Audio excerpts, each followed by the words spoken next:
હું ઈશરદાનભાઈ ગઢવીને સાંભળતો, બચુ બાપુ ગઢવીને સાંભળતો. દિવાળીબેન ખાલી ગાયક હતા એટલું નહીં, પણ ગિરનાર જેટલી ગરિમા સાથે લોકસંગીતને એને ગાયું. એટલે કલાકાર હસતો હોવો જોઈએ, કલાકાર સસ્તો હોવો જોઈએ, કલાકાર લોક હૃદયમાં વસતો હોવો જોઈએ, અને કલાકાર કોઈ નવોદિત કલાકાર એના સ્ટેજ ઉપર આવે એના માટે ખસતો હોવો જોઈએ, ખસીને એને જગ્યા આપી દે કે મારી પહેલાં તમે આ કલાકારને સાંભળો.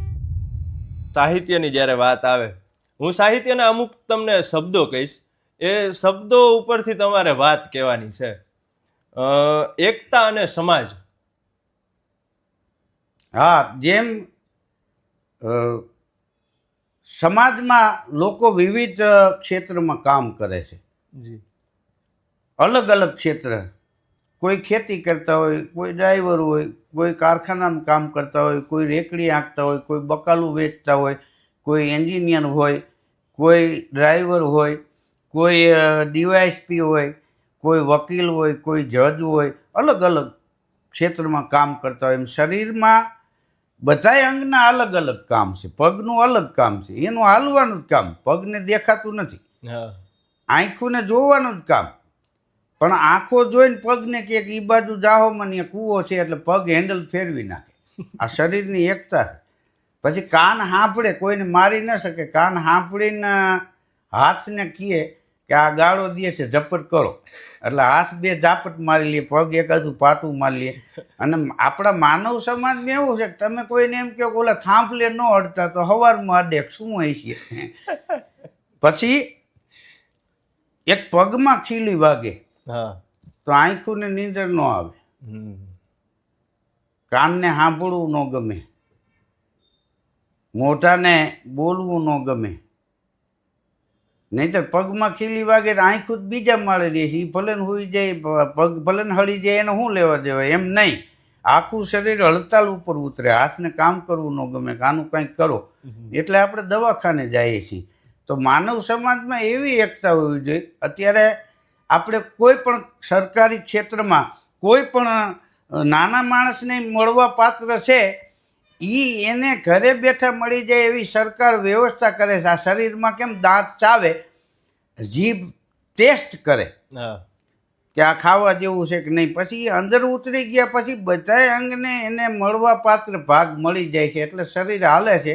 તો આ સરકારી ગ્રાન્ટ છે, તો એ છેવાડાનો માણસ એનાથી વંચિત ન રહી જાય એવી સમાજ વ્યવસ્થા છે. તો જેમ શરીર હાલે છે એમ આપણો દેશ વિકાસના પંથે પ્રગતિ કરશે. એટલે માનવ સેવા એ પ્રભુ સેવા છે. માનવતાથી મોટો કોઈ ધર્મ નથી, ઇન્સાનિયતથી મોટી કોઈ ઇબાદત નથી.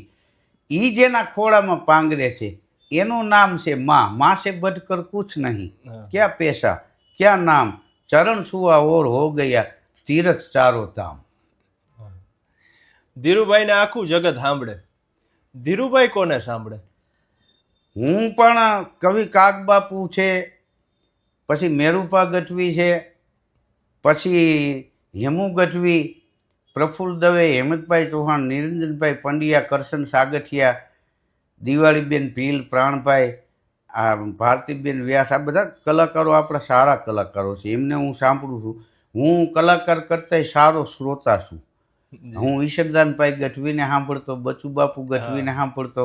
મેં તો બચુ બાપુ સાથે પ્રોગ્રામ કરેલા છે, નારાયણ બાપુ સાથે પ્રોગ્રામ કરેલા છે, લાખાભાઈ ગઢવી સાથે પ્રોગ્રામ કરેલા છે, દિવાળીબેન, પ્રાણભાઈ. દિવાળીબેન ખાલી ગાયક હતા એટલું નહીં, પણ ગિરનાર જેટલી ગરિમા સાથે લોકસંગીતને એને ગાયું. એ જીવા ત્યાં સુધી તમે કોઈ એને ઉકાળા માથે સ્ટેજ ઉપર નહીં જોયા હોય, ટીવીના પડદા ઉપર નહીં જોયા હોય, એટલું મર્યાદાથી લોકસંગીતને પદ્મશ્રી દિવાળીબેન ભીલે ગાયું. વાહ, ખૂબ સરસ. અને જ્યારે અત્યારના યંગ જનરેશનના જે કલાકારો છે, અત્યારે જે નવા ઉગતા તારલાઓ છે જે કલાકારો, એમાંથી તમને કયા નામ યાદ આવે? અત્યારના જે યંગ કલાકારો આવ્યા છે એ પણ સારા કલાકારો છે.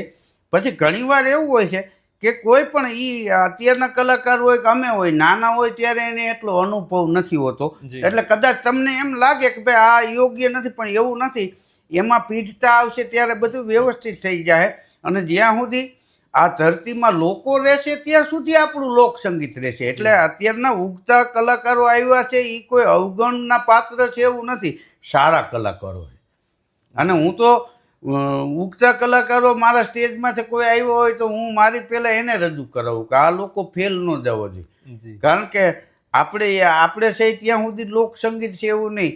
લોક સાહિત્ય, લોકવાર્તાઓ, દુહા, છંદ, ભજન, ગઝલ આ બધું આપણું ચાલુ રહેવું જોઈએ. લગ્ન ગીતો, લોકગીતો. જી.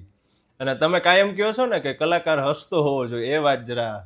હા, કલાકાર છે એ હસતો હોવો જોઈએ. હા, કૂતરું કોઈશ ગળી ગયું હોય એમ બેઠું હોય એમ નહીં. કલાકાર હસતો હોવો જોઈએ, કલાકાર સસ્તો હોવો જોઈએ. જી લોકો બોલાવી ન શકે એટલો મોંઘો ન હોવો જોઈએ અને લોકો નચાવી શકે એટલો સસ્તોય ન હોવો જોઈએ. બેયની વચ્ચે વાહ.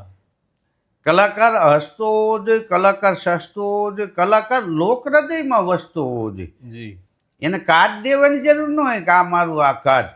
હા, હું તો વોટ્સએપ નથી વાપરતો, હું તો 4 ગુજરાતી ભણેલો છું.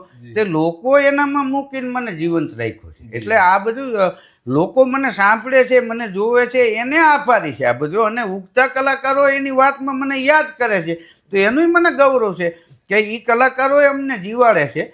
એટલે કલાકાર હસતો હોવો જોઈએ, કલાકાર સસ્તો હોવો જોઈએ, કલાકાર લોક હૃદયમાં વસતો હોવો જોઈએ. અને કલાકાર કોઈ નવોદિત કલાકાર એના સ્ટેજ ઉપર આવે એના માટે ખસતો હોવો જોઈએ, ખસીને એને જગ્યા આપી દે કે મારી પહેલાં તમે આ કલાકારને સાંભળો. વાહ. તો અત્યારે એવું પણ સાંભળેલું છે કે કોઈ હાસ્ય કલાકાર છે તો એ હાસ્ય કલાકારના જોક્સ બીજા હાસ્ય કલાકાર બોલે તો પણ એમને નથી ગમતું હોતું. હકીકતમાં એ ગમવું જોઈએ. મારી કોપી ઘણા કલાકારો કરે, ઉગતા કલાકારોની મને મળે તો હું રાજી થાઉં. મેં કીધું મારું બોલીને તમે બોલો ને તોય તમે પૈસા કમાવો એનું મને ગૌરવ છે.